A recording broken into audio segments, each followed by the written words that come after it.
Assalamu alaikum.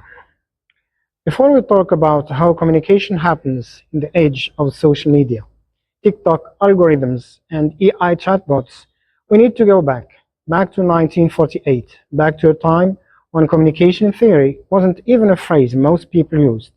Because to understand where we are now, we have to understand where this whole field began. And it didn't begin with sociologists.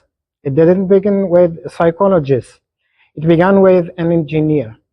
The year is 1948. The world had just come out of the Second World War. Radio waves, telephone lines, wartime signals transmission, these were the technologies shaping how information moved. At Bell Labs, a mathematician named Carl Shannon was trying to solve a very practical problem. How do you send a signal from one point to another with as little distortion as possible?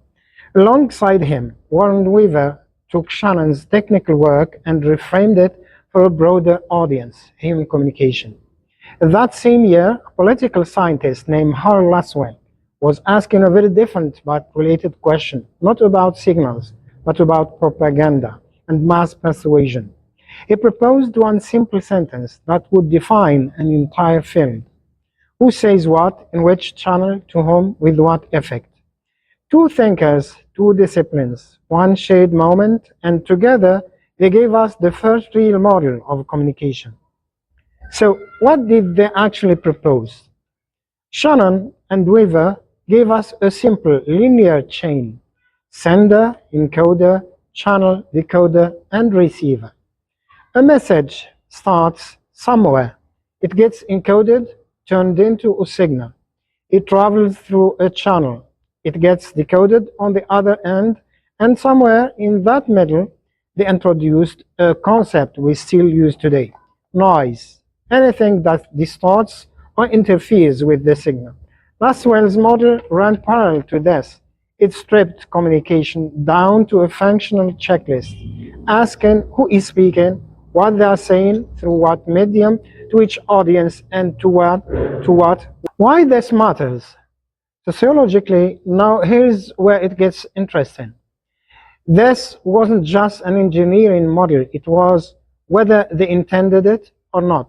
Logical statement. Think about the world these men lived in. Wartime, broadcasting, centralized radio stations, government propaganda machines, communication in their model flows in one direction from an authority through an institution to a mass audience.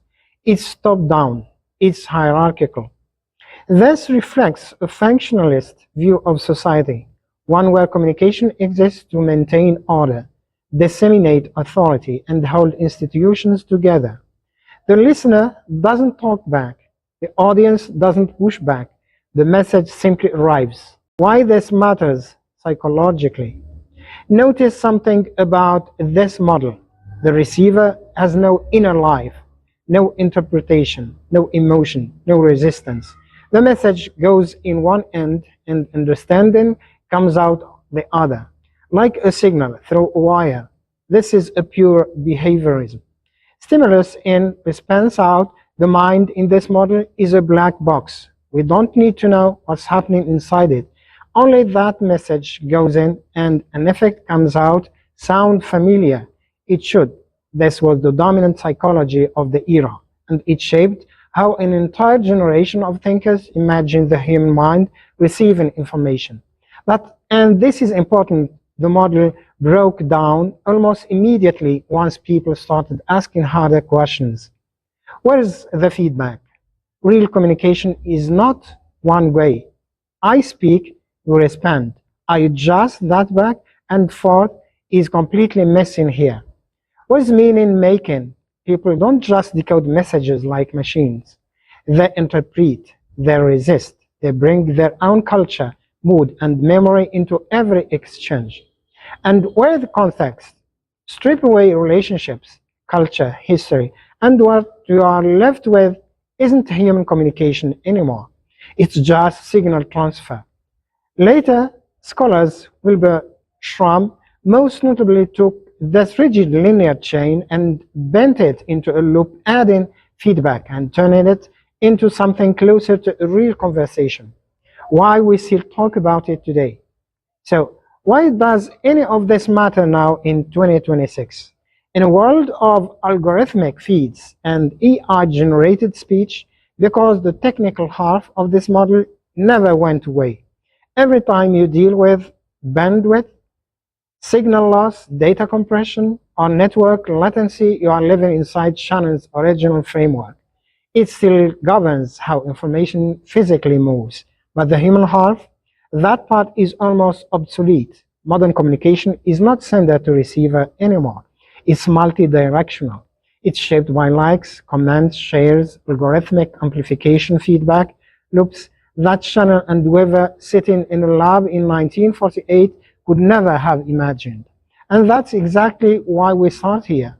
Not because this model explains modern communication, but because every theory that came after exists in reaction to it. Every scholar who added feedback, meaning, culture, or emotion to this picture was answering a question this model left wide open. What happens inside the black box? That's where our story continues next with the thinkers who dare to open it. Thank you.